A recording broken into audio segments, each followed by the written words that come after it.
Little Halloween action there for you. Yeah, man. Love it. Yeah. Halloween time. Welcome to this new show, the Around the 32. It's There you me go. and Nate talking about all 32 teams in the NFL. Yes, we're Lions fans, but we like football, Okay. so that's all that Yeah, counts. exactly. So we're gonna We give took our unbiased. Lion stuff off, so we're Yeah, good. We just have it in the we're giving background. you unbiased opinions. So what we're going to be doing here is going down a list of games that are happening this week. We're going to give you injury report statuses, what the line is, both whether the over under and the covered spread, and maybe we'll drop a little bit of fantasy in there, and then of course our opinions. So. Yeah, we also got some news and possibly some news too. matchup Yeah, talks and I'll talk thoughts and all that. All that good stuff. Yeah. So let's go. All right. So the first game will be Baltimore and the Dolphins tonight. Right now, the Baltimore Ravens are favored to win by 7.5 points. And we were looking at the injury report. Basically, everybody's good to go. Ravens are the healthiest they've ever been, and Dolphins look good too. So, yeah, should be an interesting game. What do you think? Yeah, we got Lamar Jackson coming back off his little injury thing, even though he probably could have played last week, but they screwed that up for him, so he couldn't play. Right. But he's playing this week. Tua Tagovailoa will continue to wear his visor against to protect his eye against the Ravens, to protect his eye because he still has that eye going on. But other than that, I think everything's the only injury updates I have for Miami is Julian Hill, tight end, and Ashton Davis, safety. The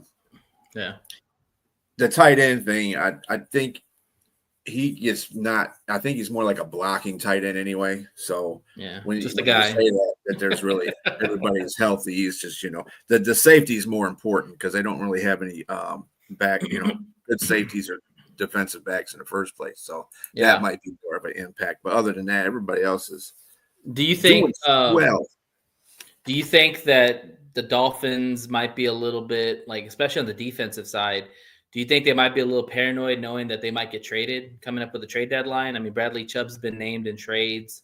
So is Julian Phillips.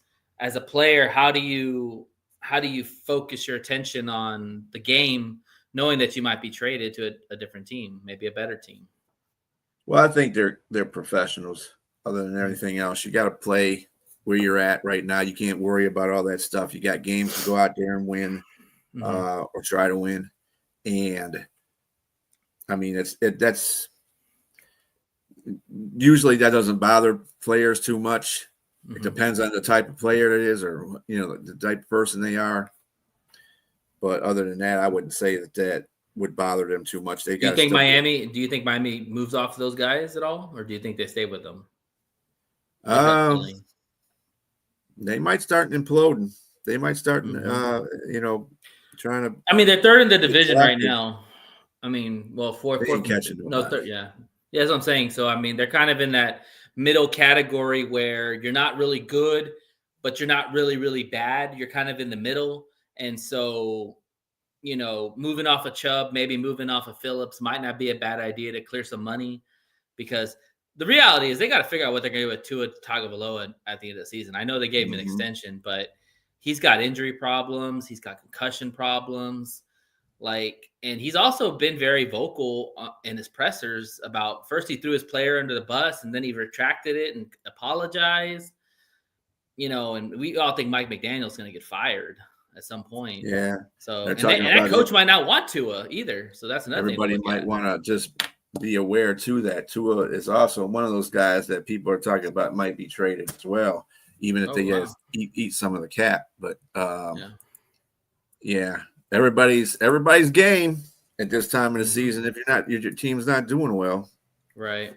On the other side, Derrick Henry played really well against the Bears last week. That was the best game he's had all year. The defense didn't look too bad. They put a lot of pressure on Caleb Williams. So I definitely would expect them to do that with Tua. The defense is as good as it can be right now. I mean, they lost Matabike for the year, which sucked. I like Matabike. But, I mean, they still have Hamilton. They got Roquan back. Kyle Van Noy's out there.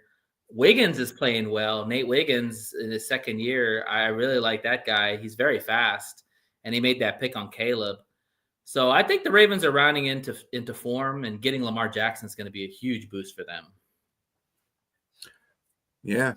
Let me see what we got here. So do you think that the Baltimore covers the spread or honestly, I'm leaning towards the points because Lamar's just coming back from his first game. He's going to be a little rusty. I think they're going to try to really shut down Derrick Henry. And Tua, if he's accurate, he can. What's up, J Train? If Tua's accurate, he can pick apart that defense. Even though we talked about the defense rounding into shape, I still think that secondary is weak. And Jalen Waddle's been playing well too. So, and they got A-Chain. Don't forget about A-Chain, my boy A-Chain from A&M. He's been tearing it up too. So I think the Dolphins keep this game close, and it's at home too. And if they get waxed tonight, there's a good possibility that McDaniels is going to get fired. McDaniels will be gone the next day. He'll be gone like 2 hours after the game. Yeah, and they beat the Falcons. I mean, nobody saw that. They went to Atlanta. They whooped the crap out of the Falcons. So, I don't think the Falcons saw that. Yeah. But I would take the points, and the over right now is 51.5. So I think it's going to be a shootout. That's a high over. So I might take the over too on that. Shoot, both quarterbacks could just very well just go off in this game because neither defense really is that stout. Well, just like I said, most of the defensive players, except for the ones that are on IR for Baltimore, are playing, and they're going to turn that around eventually. Right. That defense, because there's too much talent on that defense for them to be that bad. So, and Miami would be a good spot to be. Hey, it's in Miami, man. Come on, give your fans something to root for. So you think they're going to cover? Or you taking the points too? I think they're going to cover. Okay. I mean, I don't look at one game and say, "Oh my God, they're just back." No, because it's. I mean, it's either going to be a really big blowout or it's going to be a close game. Atlanta they fell in their face in that game. I mean, just totally fell apart in that game. Right. So yeah. And Penix St. Jackson. Let's make that very clear. Hey Brent. What's up, Brent? And Fire Kiss, what's going on? All right. Let's jump into the next game. I got the 49ers and Giants. Niners are still 2.5 favorites. Over is 48.5. So another high scoring game they expect. I don't know where they're getting 48. I'll take the under on that. That's a lot. Yeah, I'll take an under on that. With both these defenses, hell no. And the offenses aren't doing very well. Right. Well, I mean, where's Jackson Dart going to throw the ball? Christian McCaffrey was a DNP, but he was resting. Ricky Pearsall still is not playing yet. He was out there. I mean, he didn't have any practice. Trent Williams is still out, but he's resting. Yeah, he'll play. Winters has got DNP. I don't like that matchup for Christian McCaffrey on that defense. I agree with you. I think the Giants defense will shut down Christian McCaffrey. Well, look at Houston did to him. And Houston's a very good defense. They shut Christian. But, with the Houston game, I don't let all that fool me a little bit because when Houston was on offense, they had the ball for a very long time in every one of their drives. Like one drive was 15, another was 13, another was like 14. I'm like, they wore that defense down. Yeah, they wore that defense down. So with that, once you get to a point where you got a lead, then they're going to start passing on you. So yeah. Does it look like Purdy, or is it going to be mac and cheese this week? I think it's going to be Purdy. Purdy, yeah. Okay. Purdy. I think Purdy is better than mac and cheese. Like I think that he'll get the ball to Kittle, Pearsall, maybe McCaffrey in the flats. I just think he's a more accurate and can maybe make a little bit more plays than Mac can. And then defensively they've rode the wave with losing Fred Warner. I mean, obviously losing Fred Warner is huge. I mean, Fred Warner is the captain of that defense. But they still got some good players. So I'm more worried about the Giants, man. Like, where's Jackson going to throw the ball to? Or who's he going to give the ball to? Like, well, they still got Jalen Hyatt. They still got Hyatt, but he hasn't done nothing. Tyson, and they got Shepard. Who else they have? They have. Do they have what's his name? Shepard. I'm trying to figure out who was there. There you go. They have the guy from the other receiver. What's his name? Waddell. Oh. They got Demarcus Robinson. Oh no, that's wrong. No, what's that receiver's name with a W? Waddell. Yeah, Waddell. Yeah, Waddell Robinson. There you go. Waddell. There you go. Yeah, they got him. They got Trey Johnson, or they got that Johnson guy from number 84. It's going to be tough for Dart, man. I think that 49ers Saleh is going to bring a lot of heat on Dart. And if they can contain Dart, it's going to be a long game for the Giants. It really is. Losing Scatterpoo is going to be huge. Yeah, and Scatterpoo is confirmed out for the rest of the season with not only a dislocated ankle, but a fibula fracture and a deltoid ligament rupture. So it was a whole bunch of injuries in one. It wasn't pretty. So that's going to be Dart looked like he was throwing up on the sideline. Because I don't blame him. I mean that's something you don't want to see live, Yeah. Well, I did actually see it. Red Zone actually played. Oh God. I saw a video somebody posted of it. I was like, oh Lord, why would you even show that? Just to look at some stats real quick. So this is kind of interesting. The Niners are 5-3 against the spread, and the Giants are 4-4 versus the spread. Let's see. Neither team can score. 26 for the San Francisco Niners, 23rd for the Giants. Points allowed, 8th for the Niners at 20.5, 26.9 for the Giants. So their scoring defense, not that good either. Yeah. And total, they're middle of the pack. So surprising, the Niners have only rushed for 89.4 yards rushing a game. That's 30th in the league. The Giants are 15th. So, yeah, it's an interesting game. I do think the Niners will cover on this. I just don't believe in Jackson Dart without his weapons. I mean, you lose Neighbors, you lose Scatterpoo. I don't really like their running backs. I mean, Tyrone Tracy's probably going to be the featured back going forward for fantasy owners there. Receiver wise, shoot, I guess Wan'Dale Robinson's probably the guy that you probably would have to look at to get more targets. Well, they still.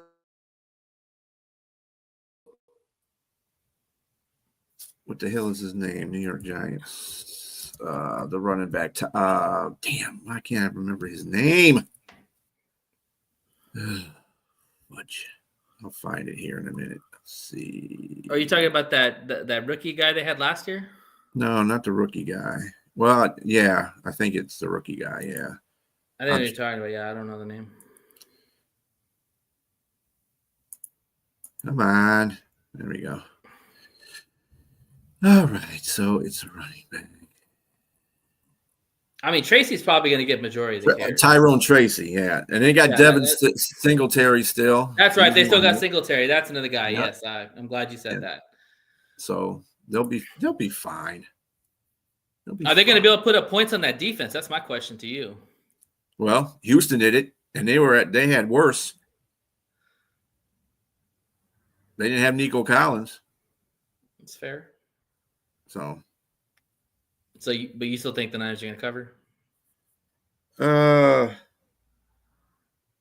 No, I think the Giants are actually going to win that game.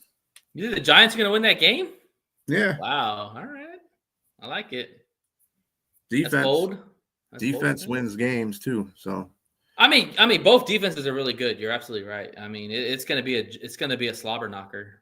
Like, I don't know why the over is so high on this game, because good luck, man. I think the first one to 20 wins. Yeah, the Giants are what are the Giants at? The 49ers are 22nd in overall defense. Mm-hmm. And the Giants are, where the hell are the Giants at? Oh, they're 29th overall, but I don't think that's against I think that's mostly because they have bad pass defense. Let's see. Mm-hmm. Where's passing defense for the Giants? Well, I know they were out some cornerbacks. They're 24th in the passing. They were out some cornerbacks, I think, the last game. So I don't know if they got those guys back or not. Actually, they're worse rushing. So I think whoever gets show up once in a while. I don't know. I think whoever gets the most pressure on their quarterback probably wins. Because both guys, I would probably give the Giants the nod in that case, because you've got Carter, you've got Burns, you've got Kayvon Thibodeau. Like, you've got a lot of dudes. You got Sexy Dexy inside. You've got a lot of guys that literally can get that at that quarterback. The Niners don't have Bosa. Dexter Lawrence will be playing with some added energy, considering the fact that Carl Banks went off on him on one of his podcasts. But you're not playing like Dexter Lawrence. Woo, you don't want to piss that guy off. When a alum from the Giants, Banks is a linebacker that played for the Giants way back in the day for the one they won the Super Bowl, as a matter of fact, against Buffalo. He out there, and Dexter Lawrence did not take that very well. He's like, Dexter Lawrence had over 10 sacks last year. This year, I think, I don't know where his numbers are this year. Yeah, I don't understand. That's another thing. I don't understand where Carl was coming from, because, he played well last year. Maybe this year he's coming off slow, but the whole team. He's had a little bit of a drop off. You just can't blame one guy. He's not going to get 10 sacks every season. Very few people in history have done that. So. Yeah, just to see what his stats are for the season so far. Dexter has half a sack. Yeah. I can see what he's saying there. Yeah. No, wait a minute. No. Half a sack right now in the season. Yeah. So he says half a sack. If he had no sacks, then. I can see what he's saying there, but he expects more out of him, I guess, especially the money you're paying him. So, all right, more out of defense. Period. All the money that they put into that line. So that is very true. But I think their cornerbacks are banged up too. So I don't know if they're going to get their cornerbacks back, like Banks and Plott and all that. I think I don't know if they're going to play this week, because I know against the Eagles they weren't playing, and that's been a big issue with them. Oh, they didn't have Javon Holland either. Their safety. So, yeah. All right. Well, let's move on to the Bears in Cincinnati. So right now, the Bears are 2.5-point favorites. The over right now is showing, where was it? Oh, I just saw it. Oh, 51.5. So another high scoring game they expect. Now, this one's interesting. Flacco might not play. He's got some AC joint, so it could be Jake Browning, which we all know what Jake Browning is capable of doing. Yeah, him and let's see, Joe Flacco and Trey Hendrickson didn't practice. Flacco was dealing with an AC joint, as you said, sprain, while Hendrickson is still dealing with a hip injury. So they're both questionable against the Bears. And on top of that, the Bears just signed GJ. Yeah, I saw that. So, that'll help them out defensive back wise because they're down Mm-hmm. some defensive backs. But Yeah. I mean, I think I picked the Bears to win this game anyway, and I think just the Bears have more defense than Bengals have. So, well, definitely if Caleb. he plays, I would definitely give the Bears the nod for sure. Yeah. If Flacco plays, I like that matchup with their secondary still banged up with Chase and Higgins. I think that they give Flacco enough time that he can get the ball out to those dudes. The Bears are 3-4 against the spread, just so or when they're favored to win, so not a good sign. Bears are 15th in points per game at 24. Bengals are 21. Bears are 25th in points allowed at 26. Cincinnati's dead last at 31.6. Maybe that's why they feel like it's going to be a high scoring game. Rushing, Bears are 10th at 124 yards a game. Yep. And Bengals are dead last or second to dead last at 82.9. But the Bears are number one in turnovers, which is going to be huge if Browning plays. I mean, obviously, you know, being Lions fans, we want the Bengals to win, but if Browning's playing, I don't think that's going to happen. Do you feel that same way? Yeah, I don't think it's going to happen when Flacco half banged up. You know, he was playing both those. And let me tell you something, when you get beat by the Jets, that's demoralizing right there. Especially a team that hasn't won a game and they came in there and beat your butt. Yeah. Well, we talked about how bad their defense is, especially with Trey being out. You know, they're going to be, it's just as bad as Dallas's defense. They're not going to be able to stop people. They're 32nd overall. And then for the passing defense, they suck there too. They're 30th. Rushing defense, they're dead last, like you said. Scoring defense, last. Yeah. Chicago's got this one. I'm sorry. And Chicago's not the greatest in scoring defense, but you think Caleb will take advantage of that? Yeah, I would hope so. That's not very positive. I mean, it's whatever, you know, Ben Johnson. I've heard somebody, a Chicago Bear fan, talking about Ben Johnson needs to get his stuff together in the red zone because they've been horrible in the red zone. Yeah. So, well, the problem is, and we know this being having Swift on our team, he's not a good red zone runner. You know, like he's a good runner to get in space. He's a good runner to get you like big screenplays, but he's not a goal-to-goal red zone runner. I mean, that's why Jamal Williams had 30 touchdowns that one year, because Swift you just don't trust inside because he's not an inside the tackles type of runner in the goal line. Right. You know, they probably give Magungai or whatever that guy's name is probably more of the carries, but yeah, I mean the Bears. That's the biggest problem. Seems like is they just can't get in the red zone. Like you watch that Ravens game, when they get into red zone, they just falter. Like they get a false start, you know, they get a negative run or something like that. I'm surprised. I don't know about you, but I'm surprised they don't use more Caleb in like read option situations in the red zone. Like when you got a guy who can run like that, why don't you give him the read zone option? You know? Yeah, I mean. I mean, Brent. There's no Gordon. There's no Johnson. There's no Stevenson. Well, Stevenson will play. Oh, Stevenson will play. Okay, so there's no Gordon. There's no Johnson. I mean, shoot, it'd be Chase and Higgins should be licking their chops, in my opinion. But well, I mean, if you got CJ back there, I mean, you don't have to do too much about having corners aren't really hard to bring in and start the same week. So, because you know, go out there and hit somebody, try to get the ball, whatever, and see as much stuff that everybody talks about. GJ, he is still a pretty good defensive back. So wherever you put him at, he just talks too much crap. I think if the Bengals can have a clean game and not turn over the ball, they have a good chance of winning the game. If it's Browning out there and he throws interceptions like he gives out candy, then it's going to be Bears are just going to dominate on that end. Yeah. Well, and again, you're playing with Flacco will be playing half-ass because he's going to be still hurt. He's still hurt. He's still got that AC joint. So, and that's on his throwing arm. So, but Flacco's better than Browning healthy. Yeah. We'll see. That's all I got. We'll see. All right, moving on to the next one. Denver versus Liz's Texans. Let's see. Right now, Houston is still 1.5 favorite at home.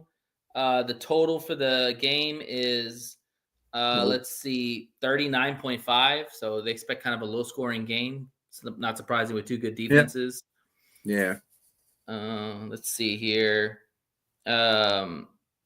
Texans, get this, are 1-6 when they're favored. Oh, that's not good. And I think their first one was yesterday, our last game. Right. Denver's in 10th in points. Houston's 19th. Denver's 5th in points allowed. Houston's first. So there you go. Defensive slobber knocker. Texans are first overall in defense. Broncos are 5th.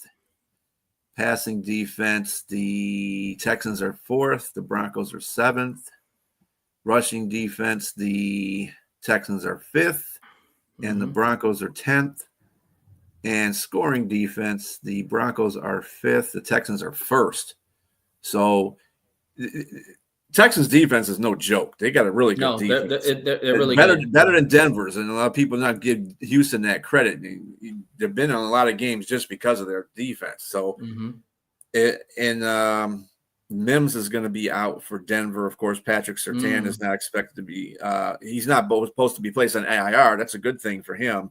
The possibility he'll be back after the Broncos bye against the Commanders. So they'll be playing against the Commanders. But other than that, this is why I like Houston in this game. I think their defense is better. They're going to get more pressure on Bo Nix. Remember, Bo Nix is in his sophomore year.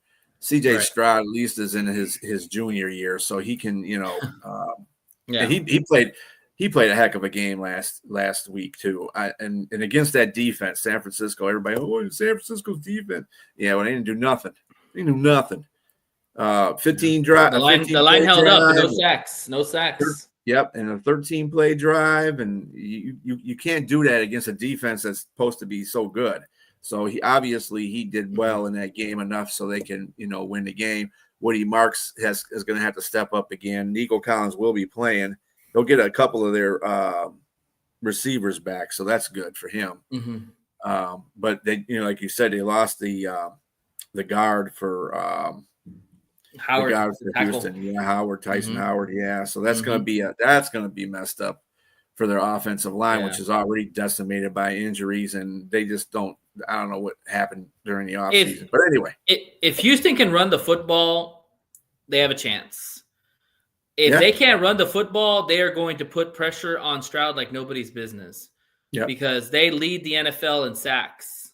And then you talk about Denver too. It's kind of weird because Denver leads the NFL in sacks. They also lead the NFL in protecting their quarterback. He's only been sacked 13 times in a game. So that's interesting. Also, too, you talked about the receivers. So really, the starting receivers will be Jahdae Barron from Texas, the rookie, and that Moss guy that pretty much was getting holding calls the whole game. So, yeah, I think the Texan receivers, if they're physical at the line, they'll definitely be able to eat. I mean, with Nico, Hutchinson, Noel. Yeah. It's almost like this game is going to be almost like arbitration of who's going to be better, because first you got the stronger receivers on the weaker corners, but then at the same time you got that defensive line from Denver on a so-so offensive line on Houston. So it's like an offset in penalties, which way to go there. I have more faith against Houston's defense against the offensive line for the Broncos. So that's why I give the edge to the Houston because of that. Yeah, and you flip the side, like the receivers for Denver, Sutton, Franklin. I don't know who else they have. Sutton and Franklin. I know those are the two guys that he really has to throw the ball to. And am I forgetting somebody? Sutton, Franklin. I know they have Ingram. Is there another receiver I'm missing? Anyways, Lassiter and Stingley. Stingley's going to lock up Sutton. Like, more likely, he's going to take Sutton away. Mm-hmm. Franklin versus Lassiter is going to be fun to watch because Franklin's Petrie's really coming into too. his own. Who? Petrie, or the safety. Oh, Petrie. Okay, from Houston. So they're going to have a majority of their defensive backs out there. So that's going to be awesome. That's what I'm saying. So I'm giving the defense. I'm giving it to Houston as far as the winning edge is concerned, because they have more of their defensive players out there, and their defensive stars, whereas the Broncos don't have that. With Surtain is like almost everything to that secondary. Sure. No, he's the captain of the defense. But on top of that, I want to throw in the aspect of the running game for the Broncos. J.K. Dobbins is fifth in top 5 in the NFL in rushing. And the guy that they drafted, RJ Harvey, had 3 touchdowns the last game. I think they're starting to work him into the offense more. So, again, I think whoever runs the football more consistently is probably going to win the game, because the great way to stop a pass rush is to run the football. And so whoever can be successful running the football will win, more likely. I go like this. Houston, and they're in Houston, so they haven't changed venue. Mm-hmm. So they can't say if they go on the road, something could change, but they're at home. They stopped CMC. He only got like 25 yards. He didn't get nothing. But that was in, you had to walk hand in hand with the offense. The offense had a couple of long drives in that game that just exhausted the defense. So they were able to do that. And that's why the defense was able to come, because they had like 3 or 4 3-and-outs San Francisco did. So that defense is not a joke. I'm just saying that defense. Both defenses are damn good. I mean, let's just be honest. They're both good. Yeah. Where's Houston ranked at in sacks? It's a good question. Because they might be like second or third. They're probably up there. Probably top 10, maybe. Yeah. Let me see. Liz, if you know, you can chime in. Yeah.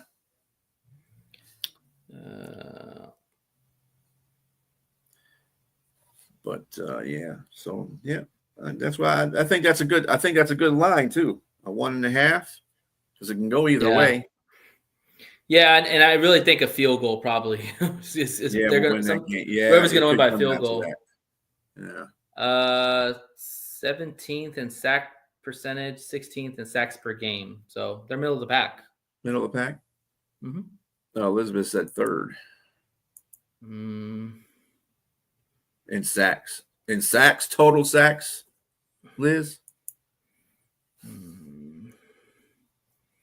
I mean, this is what AI says, so I'm not going to go against AI. AI is going to run our life. Exactly. Yeah. They have 14 sacks this season, so it's fourth in the NFL. So I guess I read it wrong. There you go. Wow, only 14 sacks. And I think Denver has 30 something right now. Holy hell! Yeah, that's insane. Okay. So Hunter and Anderson are going to have to definitely get at Bo Nix. Like I said, Bo Nix has not been sacked a lot, and Stroud has been sacked a lot. So that's another matchup too. Is what quarterback are you going to be able to keep clean in the whole game? Like I said, the running game is probably going to be etched out anyway. Bo's going to probably have to win it on his arm, because I think you're going to stop the run pretty well. But that's why they play the game. Exactly. On that note, let's go to the Chargers and Titans. Right now, the Chargers are 9.5 favorites on the road. Let's see. The over is 43.5. So kind of not a high scoring game, but somewhat of a high scoring game. Probably one-sided. That's why. Yeah, probably. I mean, 9.5. That's a lot of points. The Chargers are 5-3 versus. I'm sorry, 3-5 versus the spread. So when they're favored to win, they're not that good. So there you go, right there. What's Tennessee? Tennessee is 4-4. So 50-50. That's when they have that's against the spread. Against the spread. Mm-hmm. Yeah. So go ahead. Yeah, the Titans aren't winning that game. Yeah, so Chargers are 16th in scoring at 23.5. Tennessee is dead last to 13.8. Points allowed, Chargers are 12th at 21.6. Tennessee's 28.8. That's 29th in the NFL. Fourth in pass, 12th in rush. Yeah. Neither team's good at turnovers. So, yeah, I mean, for offensive defensive side, Chargers have really got a huge advantage over the Titans. And Khalil Mack makes a lot of difference because once he came back in the last game, they played extraordinarily well in the defense. Yeah. So, Herbert looked good. Piece. Yeah, Herbert's really running into form. Dimes. He was throwing dimes. Is Omarion still out? Right? He's still he's on IR. Or is he out for this game? Was he ruled out? He's out. Okay. He's still out in IR, and of course, Harris is going to be out for the rest of the season. So, it will fall upon. And he plays pretty well too. The rookie that they got, he's playing pretty well. So. I know because I got him on my fantasy team. Yeah, Vidal is a guy to keep an eye out. He had a really good game against a good Vikings defense. At least we thought it was. To get like a couple of touchdowns and over 100 yards. So definitely expect him to eat. I tried to pick him up on fantasy too, and yeah, he was already gone. The Vultures got him. Talk about the Titans real quick. Like, obviously, it's a mess. They fired their coach. Got a rookie quarterback. You don't really have a lot of weapons around him. Is there any positives you see out of the Titans right now? No. No. Short answer, no. No, can't say I see any positives right there. I mean, and they fired Brian Callahan in the after 4 or 5 games. That was dumb. Or not Brian Callahan. Yeah, Brian Callahan. That to me, that was kind of dumb. Let the guy sit there. He just got a rookie quarterback. Come on, exactly. Your team doesn't pick in the first top 5 because your team was great the last season, unless you make a trade. But come on. Yeah, I'm with you, B. I hate the fact that you fire a coach after it was his second. It was on his second year, and surrounded with talent. Like, what the hell do you expect the quarterback to do? Right? And you got nobody out there, and then people are leaving, requesting to leave. You got people that are on injured, are out for this season that can make a difference on that team.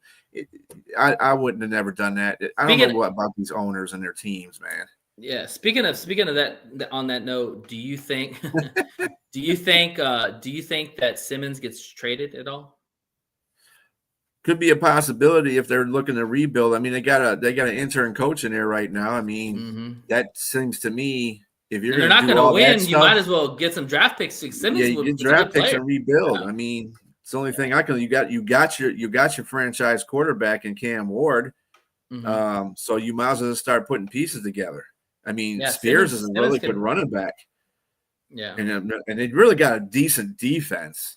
It's not been showing up because they've been down a lot, but their defense is pretty good. I mean, it's fallible, but they just need to. I don't know, man. When you're scoring 14 points a game and you're giving up 30 points a game, that tells you right there you're not going to win. You need to get offensive people. Exactly. Yeah. All right. Well, let's move on to the next game. Colts versus Steelers. Colts are still 3-point favorites. Over is 50.5. So another high scoring game they expect. Let's see here. Anything in Indianapolis do I have? No, I do not. Colts are 6-2 versus the spread. So when they get favored, they usually cover.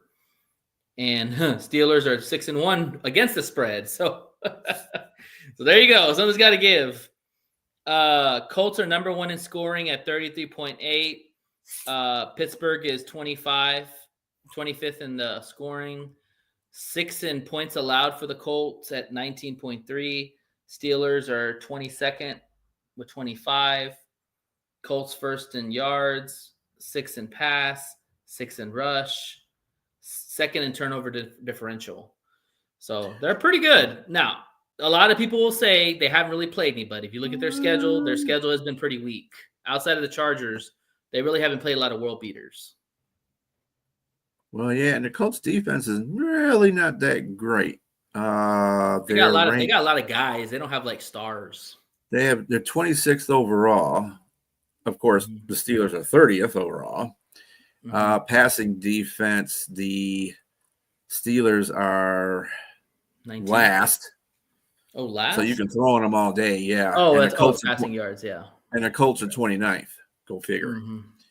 Rushing defense, though, the Colts are 8th, and the Steelers are 18th. Right. Scoring defense, let's see what we got here. Steelers are 22nd, and the Colts are 6. Yep. So, with all that being said, I think the Colts could win this game. I think they could win by. I think they'll cover. I don't think they go over 3.5. To tell you the truth, I got no faith in it.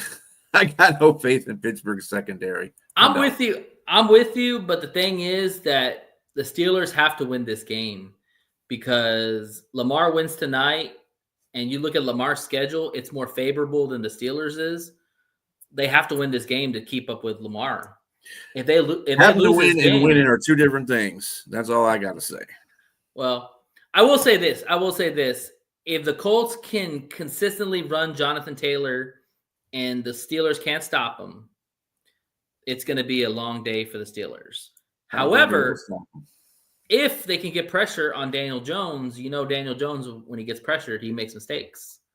So, but it's going to come down to Jonathan Taylor. And I thought that the Steelers did a decent job on Jacobs. He didn't really get any big runs, but they got shredded in the secondary, like you said. So yeah, and the thing is, they haven't really faced any quality running backs either, Pittsburgh. So, But I'm not scared about the receivers that the Colts have. I mean, Pittman's not a bad receiver.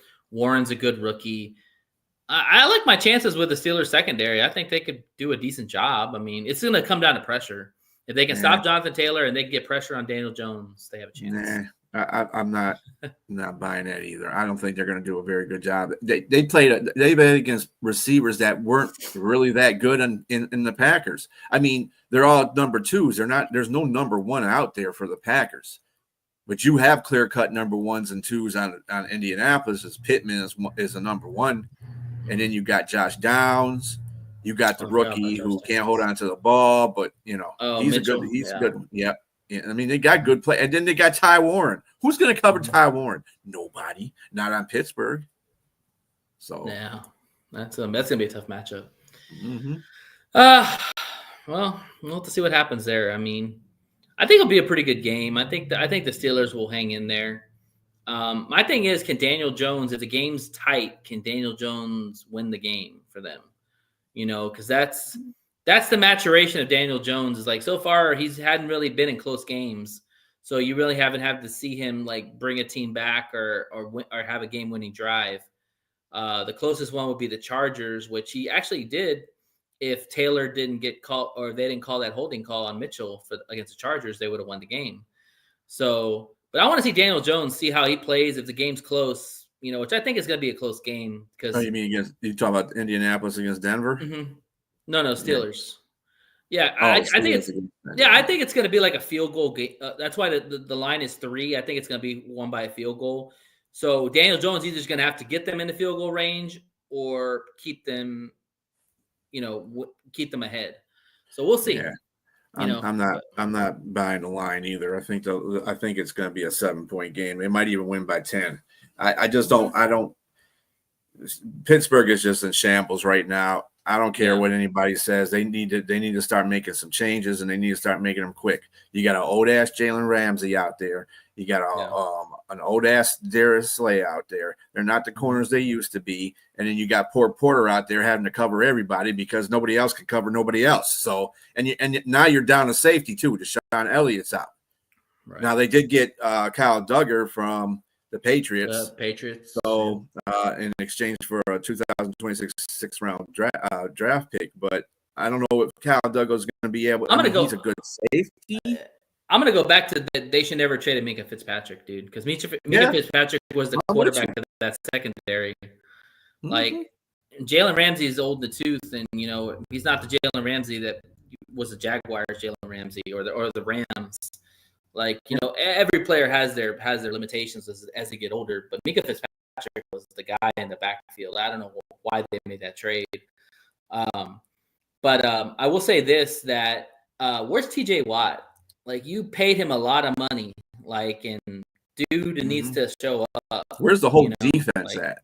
You paid that whole defense. Well, but essentially TJ Watt is the defense. That whole defense is expensive. It's the most expensive defense in the NFL, and they're not showing up. So that says a lot right there. And it's run by Mike Tomlin. So when you see stuff like this, and Mike Tomlin's defensive coach, and you see stuff like this, obviously, probably if they don't do well by the end of the season, pretty sure they're going to get rid of Terrell Austin. If Tomlinson doesn't walk, he might be on that cut and block too. They might ask him to just leave. The Rooney's got so much patience. They're so loyal. The thing that's been keeping Tomlin there is that he's had a winning season every time he's been there. So and like the Packers, they've only had 3 coaches in their whole franchise. Cowher, Super Bowl era, Cowher, Tomlin, and who was the other guy? That won the Chuck Noll. There you go, Chuck Noll. Yeah, so three coaches. Mm-hmm. So they don't move on. They don't move on for coaches very quickly. Yeah. So we'll see what happens. All right, Falcons and Patriots. Right now, the Patriots are 5.5-point favorites at home. The over/under is 44.5. So again, one of those middle road games. I think it could be a little high scoring, maybe not too high scoring. Let's see. Falcons are 3-4 versus the spread. The Patriots are 3-5 against when they're favored on the spread. So interesting. 28th in points, 8th in points for the Patriots, 13th in points allowed for the Falcons, 4th for New England. Wow. I know their defense was that good. Scoring defense, at least. Yeah, total defense, second for the Falcons. I don't know how they continue to be high up there in the total defense when they've been playing crappy football. And the Patriots are 9th in total defense. Passing defense, the Falcons are 1st. Go figure. I don't know that one either. Wow, really? So the Patriots are 4th Patriots are 4th in scoring defense. So, and then the Patriots are 19th against the pass. Patriots are 2nd against the run, though. Yeah. And the staple of Falcons. Where are the Falcons at? They should be up here a little bit. Falcons are 21st against the run. So, and who's going to be quarterback for the Falcons this week? Is Penix back, or is it going to be Kirk Cousins? Well, Penix is day to day with a bone bruise. He says he feels better, and he's been at practice, although in a limited status. Also, Drake London also had limited practice, but he's supposed to be back in the game for this Sunday.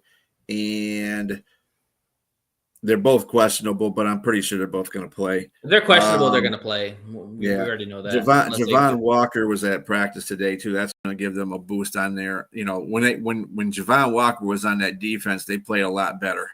So if he's able to play Sunday, that might give him a little bit more of a chance to get that win. It's just that you can't. It's a coaching thing to me, because you go to Carolina and you get shut out. Come on, you got Bijan Robinson, Penix, Drake London. Yeah, it's no excuse. The Pitts, you got too much, and they're supposed to have a pretty good offensive line. So what's the problem? And then you lose to Miami at home. Then you lose to Miami, and you get your butt kicked by Miami at home, and that's uncalled for. I mean, that some franchises would consider that getting rid of their coach immediately. Yeah, I think it falls on Raheem Morris big time, because Raheem Morris, you can argue when you watch the quarterback, if you watched it, Mhm. Raheem Morris probably stuck with Cousins too long and then put Penix in. And then, even Penix didn't really dominate, and he just went with Penix instead of coming back to Kirk. So, that whole quarterback situation is really looking bad on him because really he's got nobody right now. I mean, Mhm. Penix is okay. He's not a great quarterback, and Kirk Cousins looks like needs to retire. So, it's an ugly situation with the Falcons. I mean, it sucks because they got Bijan Robinson, who's like one of the top running backs in the NFL, and you've got Drake London, who's a good young receiver. But they're finally getting Kyle Pitts the ball. My God, it's about time Kyle Pitts gets Well, any choices. I'd say Raheem Morris is in the same situation as Mike Tomlin is. I mean, he's a Yeah, defensive coach, but their sure. defense is statistically good, Yeah. but when they need to be playing games, they don't show up. Mm-hmm. It's weird. This is why it baffles me to see them this high in the defensive rankings as they Right. are. But then when you see them on the field, it's like, what the hell? Well, What defense is this? yeah, I think the fact that they can get to the quarterback with Walker and Pierce, they have guys that can get to the quarterback with those pass rushers, and then also too, Terrell's one of the best cornerbacks out there, you know, and so I think that he does a good job of kind of shutting down the pass. And they still Um, got Bates. So got Bates. Let me ask you this question: What matchup looks more favorable to you? Stephon Diggs versus Terrell, or Gonzalez versus London? Probably Stephon Diggs on Terrell. Mm-hmm. Only reason why I say that because Gonzalez really in man coverage, you can't. He's got a really good high Yeah, percentage in man coverage, super good. and he's playing against Drake London, who's only the second year receiver, third year receiver. 6'5" Drake London. Yeah. So I mean, yeah, Christian Gonzalez is a dog. And he's like one of the most underrated corners in the league. Mm-hmm. So I'd probably give it to Stephon Diggs in that case. Who do you think has the most yards?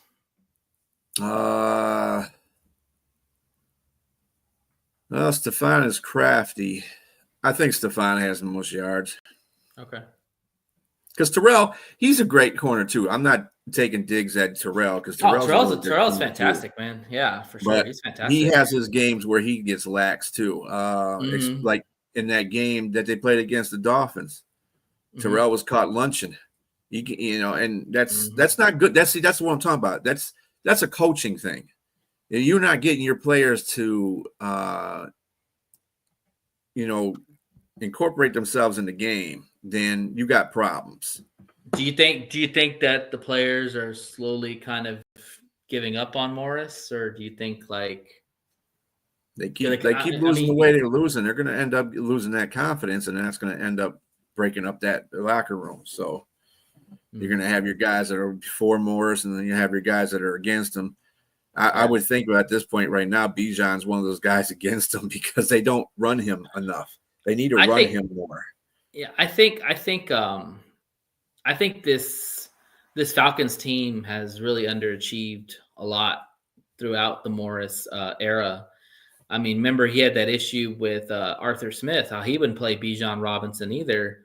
And yeah, when Bijan's a talent like that, you've got to get him in space. You got to get him out there in flats and utilize him in every aspect. And it's really crazy how they don't. Like he's one of your best players, arguably one of the best players in the NFL, and you don't even use him.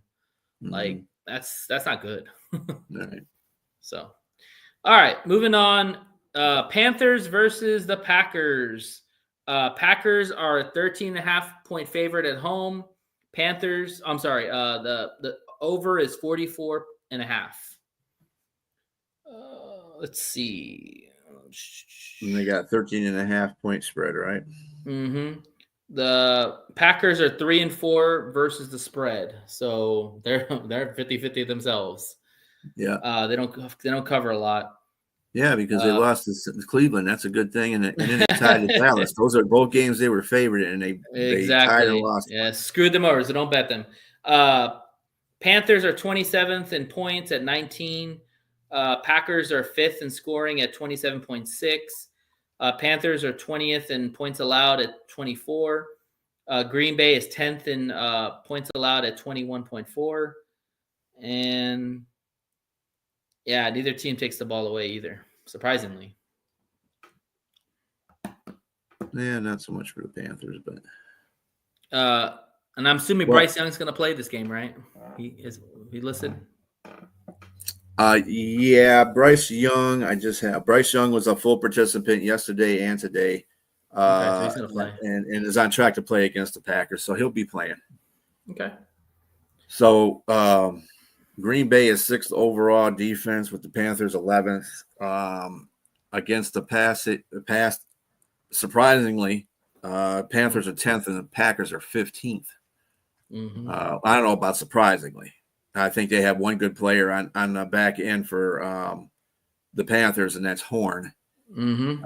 Rushing defense, and you really can't. Well, I mean, besides the safeties on Green Bay, but they're in the back end of the coverage. Really ain't got nobody. Yeah. The Packers are 30 in rushing defense. So that's going to match up well with the Panthers because I think they're pretty high up there against running the ball. Dabble and Chuba, yeah. And let's see, the Panthers are 16th against the rush, so that bodes well for Jacobs. Mm-hmm. And yeah, the scoring defenses are I think the only way the Panthers have a chance of winning this game is they have to play mistake-free football for sure, and they have to be able to run the football. Mm-hmm. They have to go on long drives and wear that defense out, wear out Micah Parsons, so you take away the pass rush. And they can because they have two good running backs in Dowdle and they have in Chuba Hubbard. Now, the thing is, with Green Bay, I like Green Bay's linebackers. I like Edgerrin Cooper. Of course, he's an Aggie, gig him. But I also like Quay Walker, too, if he keeps his head on straight.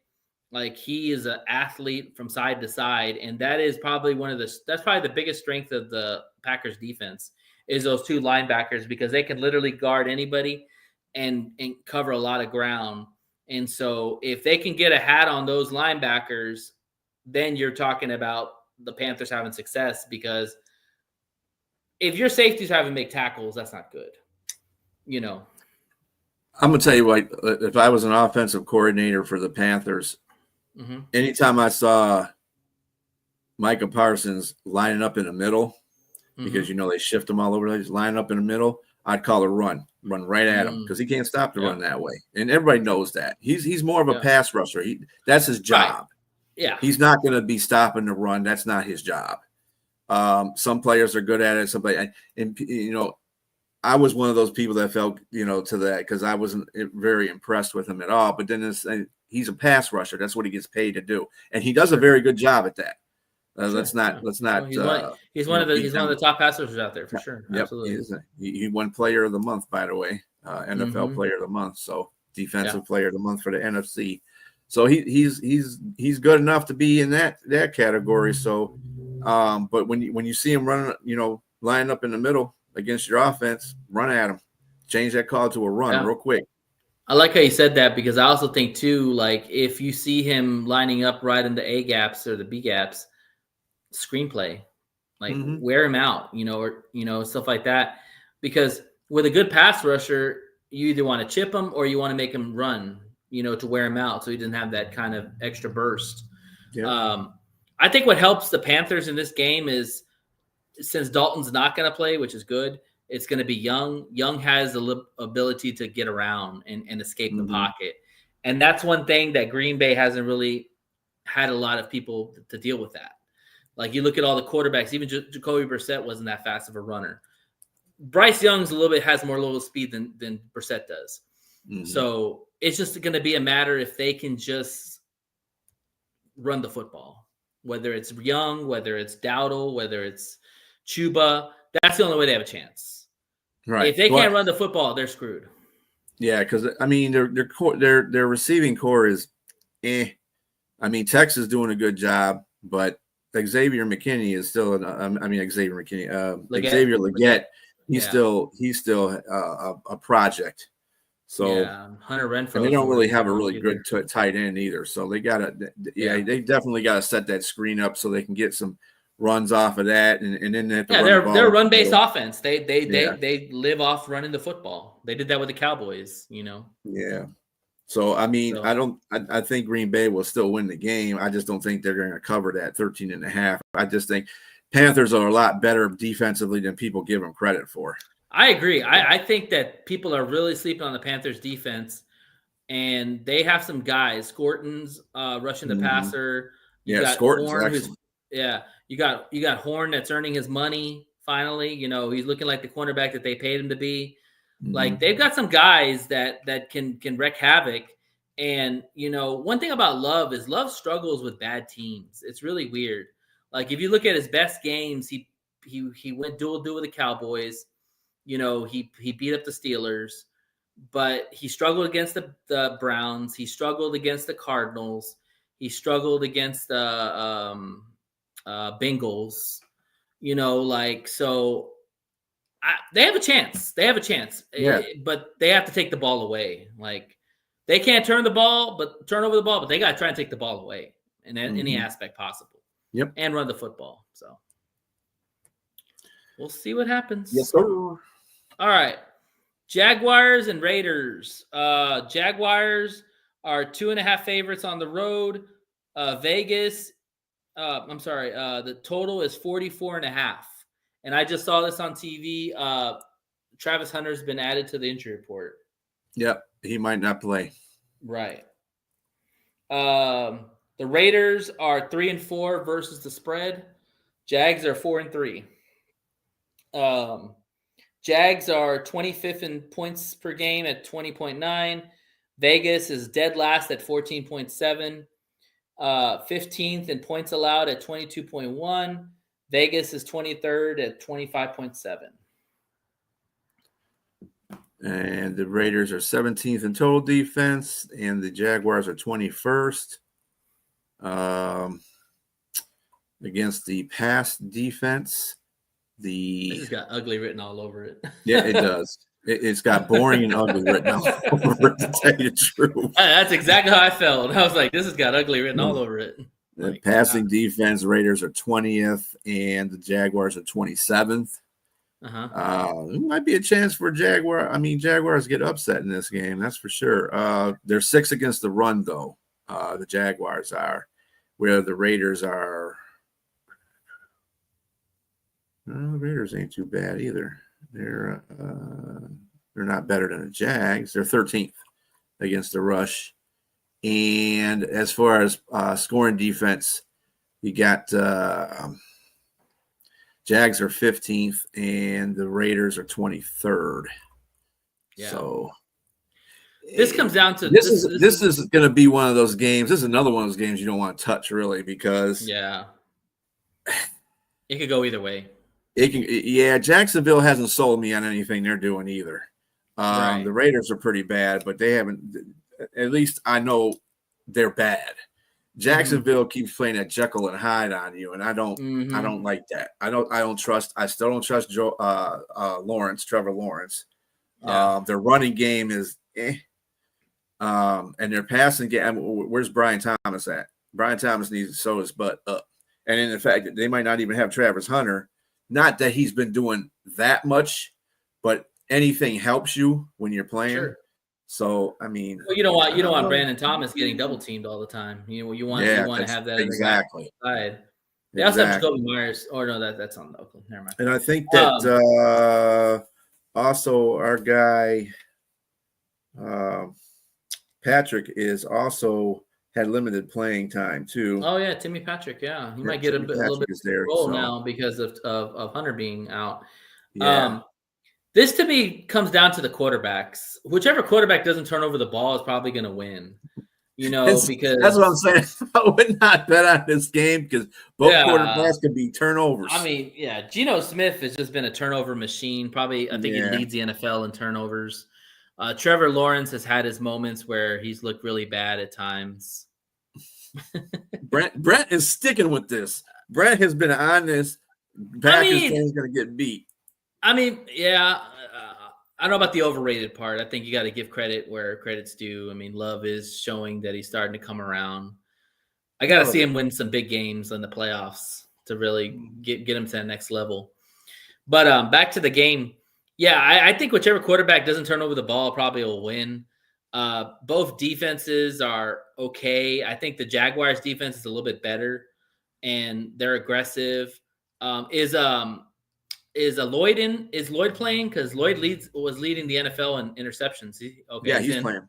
I got him. So that's a big comeback because he wasn't playing. I don't know if he played the last game or the game before that, but he was out, and so that's a big boost for their defense. And then they got Akolakun or whatever they call his name, Akolakon. I like him too. Oh yeah, that guy used to lead the league in tackles. Yeah. Yeah, and then they got that trade. Newson's now their cornerback. They traded Campbell away. So, yeah, I think if Jacksonville can get pressure on Geno and force him to turn over the ball, Jacksonville will win. If Geno can play a clean game and get Genty going, then they have a chance. And just remember that the Raiders still have Max Crosby. Now, I don't know if I didn't see any injury report for him because I know he was injured. I think he is coming back in this game. Yeah. So that'll be good for them. What about Bowers? Is Bowers back yet? Bowers was a full participant at Raiders. He has he's going to play against the Jags. Okay, so Bowers is back too. So that's good news for Geno because you don't have to throw the ball downfield. He just check it to Bowers. Short passes, and let him run all the way through. And give Genty the ball. Yeah. So I think this is going to be a win for Vegas, man. I think that being at home, Vegas needs a good win, and I think that they're going to get it with this is a very hard game to pick on, but I just think that like I said, I don't trust Jacksonville. Jacksonville might have a good record, but they haven't played very many good teams either. So that's true. We'll see. Yeah. All right, let's move on to the Saints and Rams. You're not talking about the other 1 o'clock game?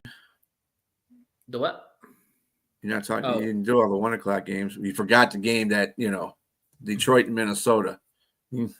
How dare me? How dare me, man? We already know what's going to happen, but let's talk about it. All right, Lions and Vikings.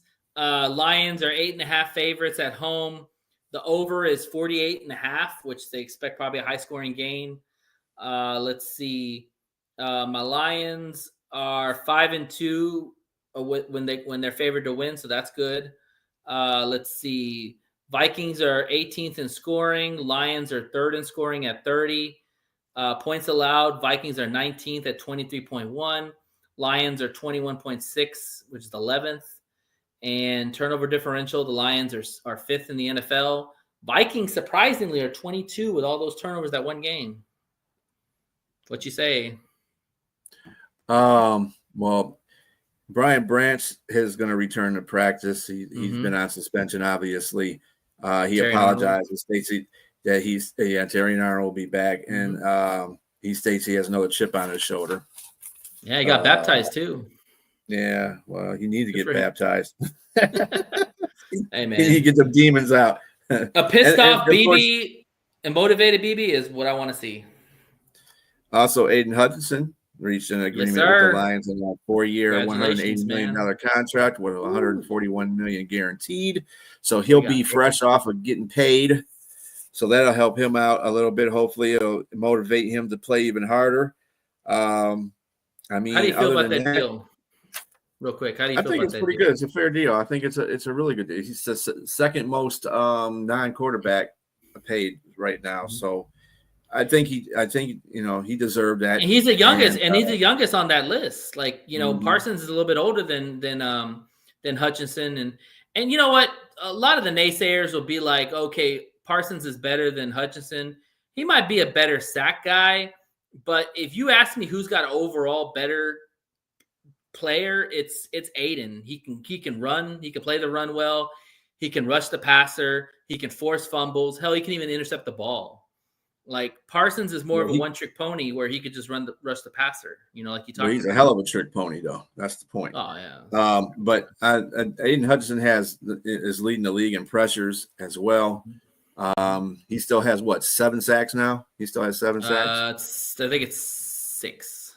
6? Because Parsons has 6.5. No, I thought he had 7, but anyway. Everybody's been So comparing Parsons to Hutchinson. I know all their stats. I mean, really, I really think that most of these players coming back. Rodriguez is coming back. Mm-hmm. Also, J.J. McCarthy for the Vikings is coming back. Mm-hmm. So because of Carson Wentz being out for the rest of the season. O'Neill's going to be back for them, looks like, on the O-line. Yeah. So not sure about Darrisaw. Darrisaw, yeah, he just got. Well, he had. I think it was a day off. I'm not sure, but he had a full practice the day before. So I don't know if he got hurt in between that time or what happened. And maybe he's just a day of rest. But even with that being said, it's in Ford Field. They play really well at Ford Field, and they've beaten Minnesota Vikings like 4 straight times. So I don't think anything's going to change there. I actually think they're gonna cover that. Right on a dot too. I think it's going to be a 10-point win by them.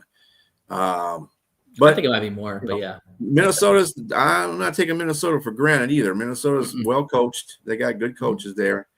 And that's what I said, Brent. I said 40-20. I said 40-23, Brent. So I'm with you, bro. I think it's going to be a blowout. But yeah, the whole point of the end of the day is that they come away with the win. And Vikings go home with an L. So I'll say this. I seeing Shep take down Lamar Jackson, seeing him kind of keep Patrick Mahomes for the most part at bay. Going against who are the quarterbacks that played that were pretty decent. I'm blanking here. I mean, they didn't do too bad against Jordan Love. They didn't do too bad against. So they did fair. I'm not worried about JJ McCarthy, man. If Shep can't control JJ McCarthy, I'm a little worried. Because it's not Lamar Jackson. He did a good job on Caleb after he made some adjustments. Yeah. What's the one thing good about Shep is that he makes good adjustments. So exactly, that'll be everything. That's something AD didn't do very well. That's why I always said that Shep was going to be a better defensive. Oh, Baker. That's another one. Baker. He did a good job against Baker too. Good job with literally backups. So yeah, I don't think JJ's corners. Yeah, but that defensive line was relentless on Baker. That's what caused a lot of those overthrows and how those corners were able to play those receivers is because that defensive line was getting to Baker pretty well. And so if they can do the same thing, they'll be fine. And you probably would argue that actually. I'm not saying he's Baker Mayfield, but JJ has a similar game to Baker Mayfield. Strong arm guy, can run out of the pocket, will put the ball in harm's way if pressured. So I think that same kind of formula is kind of how you want to attract JJ McCarthy. Bring the heat, JJ's decision making isn't great because this is his second year. He hasn't played a whole season yet. Sure. So his decision making is not up to par. So that'll help the Lions out a whole bunch right there. Just that. Yeah. So because the linebackers are tight. I know Cunningham's not playing, which sucks. He's on IR now. But Rodrigo's back. Rodrigo's is back, and the defensive line's been playing out their damn mind. So everybody's healthy on D line, so that's good. So as long as they can get pressure on there, and then we're getting some of our corners and our safeties back, that's great. As long as we can hold it. I mean, we saw Amik hold down JJ in the last game of the season last year. So whoever's on JJ is just going to have to do a fabulous job on him. So he's going to get his probably. Yeah. Oh, for sure. I got a feeling that this is going to be a big JMO game because, Johnny Morton came out and said, I failed. I need to work on getting JMO the ball. Usually whenever you hear a presser saying, I need to get this guy the ball more, they're going to make a point of emphasis to get him the ball. And I think that with Rodgers possibly being a game time decision, that's huge because JMO is going to probably be guarded. He doesn't torch anybody. Doesn't make a difference who's covering him. He's fast. True. But I think the thing I don't like, though, is when you say that, I don't want 50% of the plays going to JMO. That's not how the offense works. I mean, when you make a point of it, that means that the quarterback's going to make a point to try to get the ball to him. And JMO and Goff don't really have that good of a connection yet because of that. So they have to work that out in practice somehow, some way. But he needs to incorporate JMO in different ways, not just being a wide receiver. He needs to do jet sweeps and stuff like that, stuff that he was doing before. Right. Little trick plays if you want to throw something in there, yeah, for sure. Yeah. And I think too. I don't want them. I don't want Goff going to him 50 times. 50 out of the. Well, I think the first drive. I think the first drive they're gonna try to make a point of emphasis getting him the ball early, like they have in some games. But I would say this: if Flores is gonna bring, just remember this though. Minnesota knows this now that it's out in the air. Yeah, sure. So. But I would say, like, if Flores is going to blitz the hell out of Goff, and Goff has been really good about picking apart his blitzes, I would take those shots at JMO. I'm just saying, and some of his big plays have come against the Vikings, so we'll see. No, as long as the calls are on point with what the blitzes are, so true. But anyway. All right, moving on. Rams and Saints. Rams are 14-point favorites at home. The over-under is 43.5. Let's see. So the Rams are 4-3 versus the spread. 29th for the New Orleans in points per game at 16. Rams are 11th with 25. Saints are 24th in points allowed. Rams are 3rd at 16.7. And point differential, Rams are 10th. And so overall defense, surprisingly enough, well, I wouldn't say surprisingly enough because the Saints defense is not too bad. The Rams are 13th in overall defense, and the Saints are. Then again, I could be telling lies. Let me see here. Where they at? 15th. So they're not too far from where the Rams are defensively. Is total defense, passing defense. They are 9th against the pass. That's good for them. They do have pretty good pass defense. That's what keeps them in the game a lot of times too. Rams are 14th against the pass. In rushing defense, the Rams are 14th and the Saints are 20th. So you can run the ball on them. That's their Achilles heel there. And like you said, in the scoring defense, Rams are 3rd and the Saints are way down here, 24th. So I'm still going to give it to the Rams because they're in LA. 14 and they're starting a rookie quarterback. Shuck is going to be their starting quarterback. Yeah, 14, but still 14.5 is kind of a lot for that situation. I think the Saints will play pretty good defense. I just don't think that they're going to be able to keep up with the scoring for the Rams. As Stafford, if he starts balling out on them, it's going to be over real quick. But I don't see them winning by more than 14.5. I think they're going to probably keep that game to about a 10-point win. 13-point at the most, so I'm gonna take the Rams with the points because and then 43.5 ain't that many points to be scoring either. So no, and I think you said like one of the games is probably gonna be more one-sided. I think that with Puka being out, Stafford developed a little bit more rapport with Devontae Adams, and so now he's got more trust in Devontae Adams, and of course he loves Puka, so. Yeah, it's going to be hard to stop that offense. And then Kyren Williams. At some point, Kyren Williams has got to get right. I know he's had some fumbles, and according to some people, McVay's lost a little confidence in Kyren because of the fumble issues. So they're relying more on the passing game. But I think Kyren Williams will be fine. This will be a good get-back game for him against the Saints.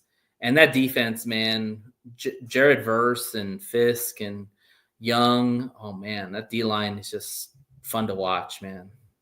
And they traded for a cornerback too. They got that guy from the Titans, I believe. Yeah, just a guy, but they need to. Darian Williams was out for the season.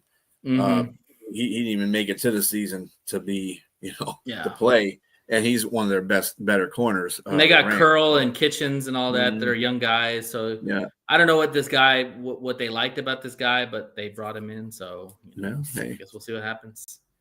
But that'll be a good game. But I mean, for the Rams, Yeah, I don't know about poor James the Saints, man. I don't know about them right now, but they play sure. good. They play with some heart, but then Right.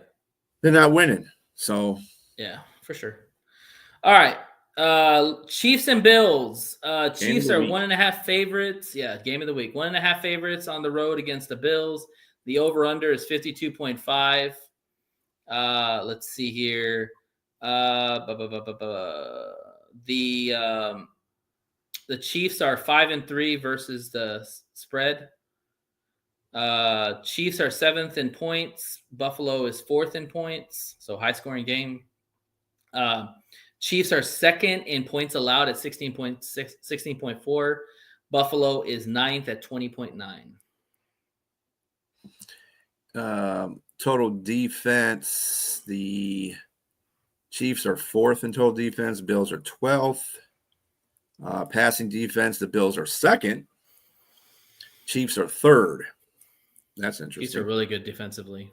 Rushing, and they really haven't played anybody either. That's another thing. The Lions are about the only people that they really had, and maybe the Chiefs. I mean, not the Chiefs, but the Chargers, and they lost to them. But let's see who else here. Okay, so then on their rushing defense, boy, these guys suck on both. The Chiefs are 11th. Yeah, the Bills are terrible. They're 31st against the run. If anybody has a get right game in here, it's Pacheco. They can't stop. They can't stop the run. Right. And yeah, like you said, you're scoring defense 2nd, and the Bills are 9th. I just think that tradition is going to hold up on itself, unfortunately, for Buffalo. Meaning, what I mean by unfortunately is they're going to win the game, but when it comes time to be in the playoffs with the Chiefs, they're going to lose again, probably. But I think they can beat the Chiefs at home. Like I said, the Chiefs beat Vegas. They beat the Commanders. They lost to Jacksonville, which is a surprise. And they beat the Lions. That's about the best team they've played out of all those teams that they've played, except for maybe the Chargers. The Chargers were a pretty good team. Yeah, so I mean, they've been losing some games they shouldn't be losing. Yeah, I think if the Chiefs want to, if the Buffalo wants to win this game, they're going to have long drives and keep Patrick Mahomes off the field, because that's really their best defense, is to just their offense is to run the football, sustain drives, score touchdowns. That's something that we couldn't do. We had our slip ups, but that's the same philosophy that Buffalo should do. And if Buffalo can do that, they should win. If they can't do that, then it's going to be hard to stop Patrick Mahomes with that. It's always nice defense, though, before you play one of these big games, that you get to beat up on somebody that's not that great. And like Buffalo went to Carolina and beat the crap out of them. So I think what they did was they got some of their juju back a little bit, and maybe once you have a taste of winning a game after you've lost a couple of straight to a couple of bad teams too, then you want to go and make a point against Kansas City. I think Kansas City's in the same boat. Yeah, so I agree. Okay. Yeah, I mean, I think this game's going to be a good game. Both two great quarterbacks. Kansas City's defense is playing really, really well. Buffalo's got to win this game. I mean, Buffalo, they had some snoozers. They lost to the Falcons. They beat up the Panthers. But this is an uptick in their competition. I think they really need to win this game just for the morale for themselves going forward and the confidence to take into the. And in fact, they have to keep pace with New England, because New England is also one of the teams that beat them. Yeah. So they got to keep pace with New England in order to win that division. If they slip up and New England keeps winning and doing what they're doing, it's going to be a long road for Buffalo. And I don't. Yeah. People had picked Buffalo to. They were at the beginning of the season. They were favored to win every game that they played this year. That has changed completely around. Because of what? Well, the fact that they can't stop anybody on defense. They can't stop the run. Yeah, they can't stop the run for nothing. Which is huge.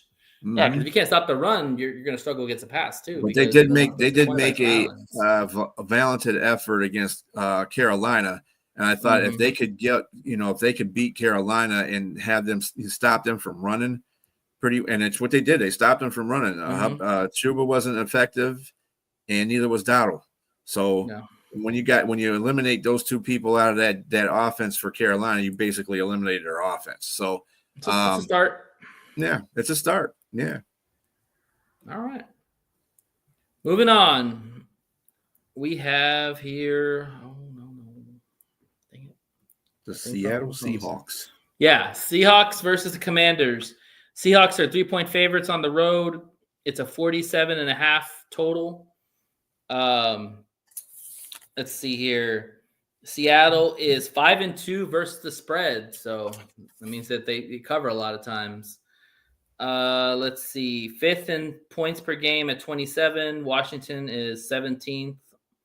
7th in points allowed for Seattle, and 24th is 21st in the NFL for the Commanders at 24.8.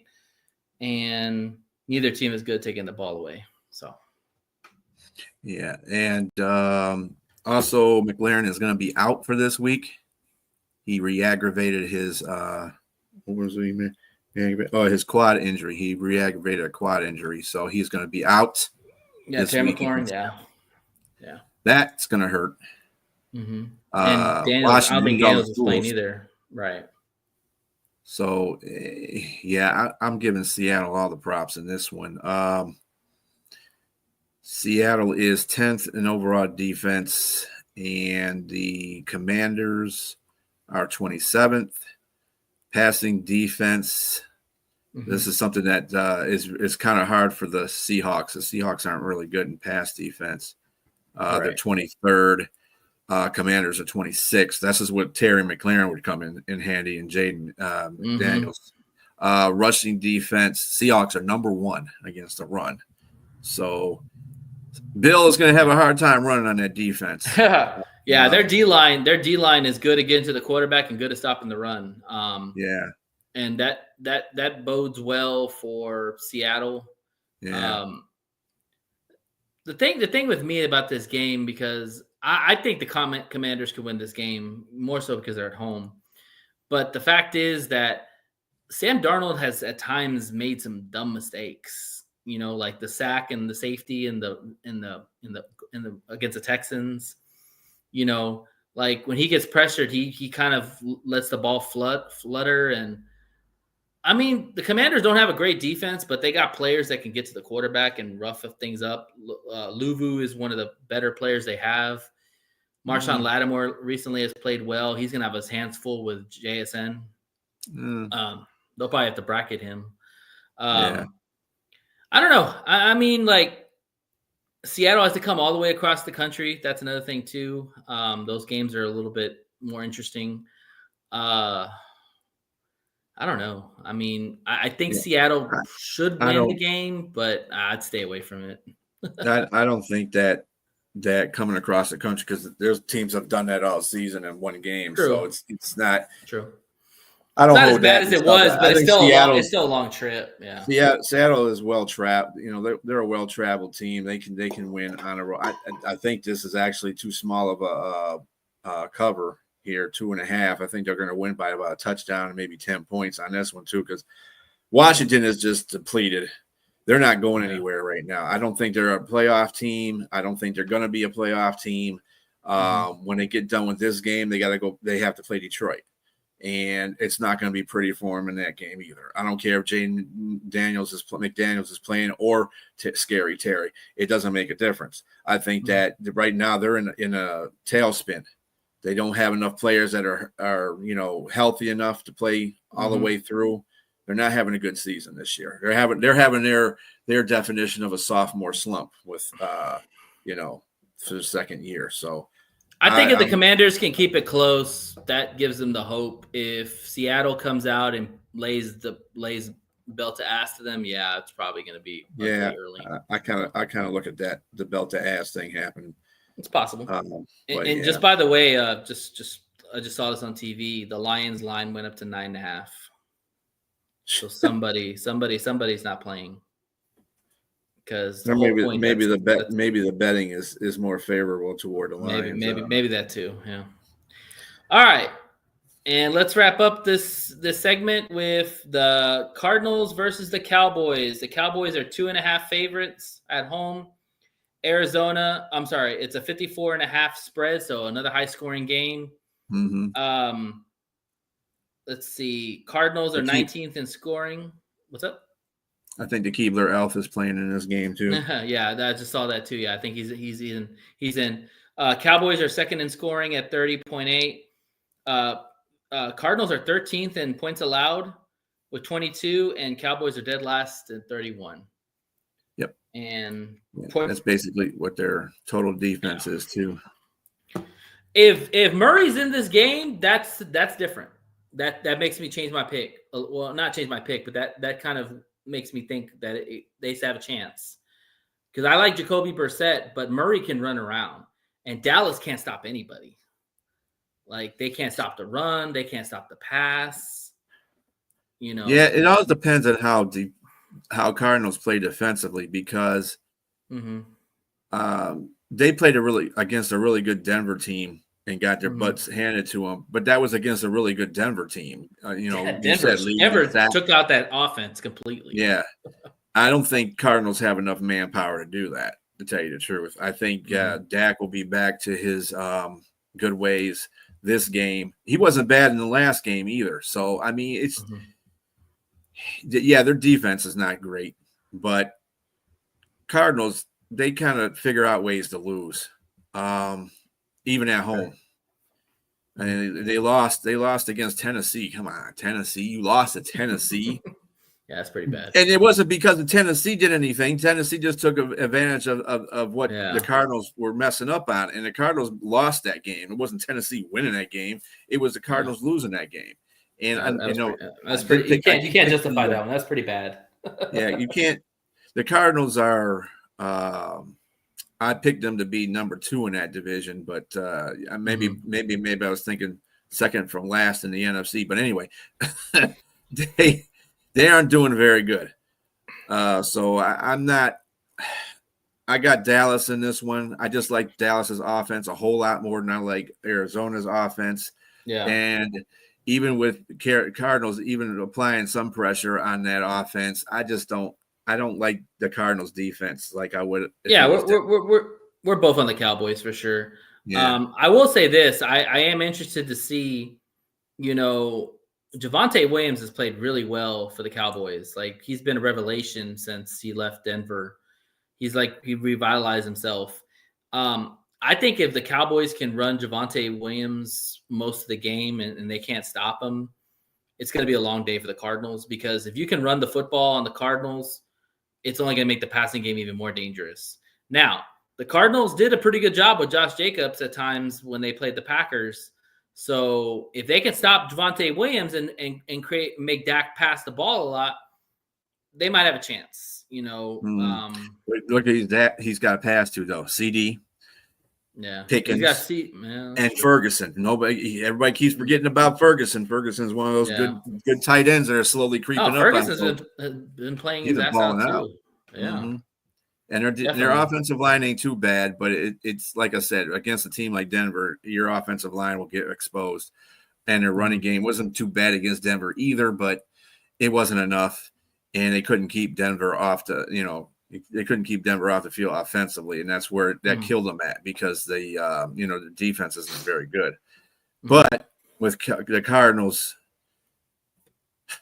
I don't know what team's going to show up here. I don't think the very good one's going to show up in this game either. So that's why I got the Dallas and 2.5. Yeah, I might go with that. Because they got one of the best kickers in the world. So in the league, it's a close game, an 80-yarder and win the game.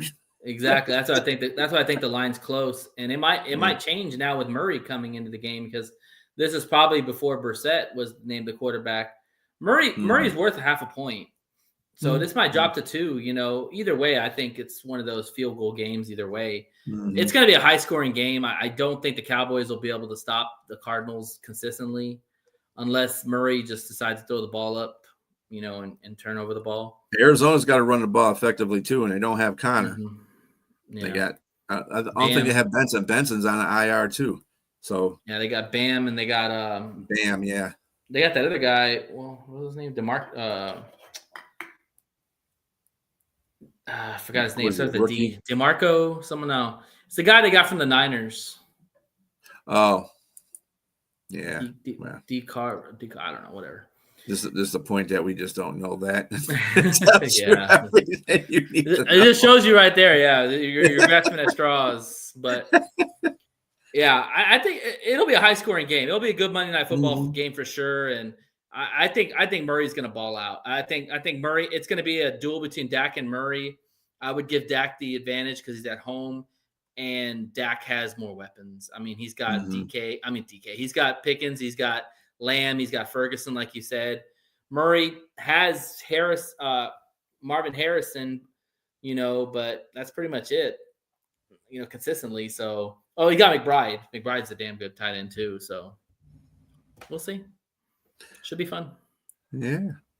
And hopefully that, we try to keep it within an hour and a half, but obviously it's not an hour and a half. It's an hour and a half and 36 minutes. So, but whatever comes first, 8:15 or whenever we close out, that would be fine because that's when the Thursday night game starts at 8:15. Yeah. So that'll align perfectly with you guys. And hopefully that we can we can streamline this a little bit and get you some fantasy player, things on there. So we'll work it all in there. Like I said, this is our first dry run with this show. Hopefully people enjoyed it. Go on, One Ass Cheek Three Toes and subscribe so you can see this show as well. And just keep looking for us. We're going to be on every Thursday from 6:30 to 8 o'clock p.m. Eastern Standard Time. And we got it. Any words of wisdom there, Nate, before we go? Enjoy the game tonight, and we'll be back on next Thursday to talk more matchups for the week. But have a great football weekend and enjoy the games. Yep. Catch us on Tuesday, too, for One Ass Cheek, Three Toes. Peace.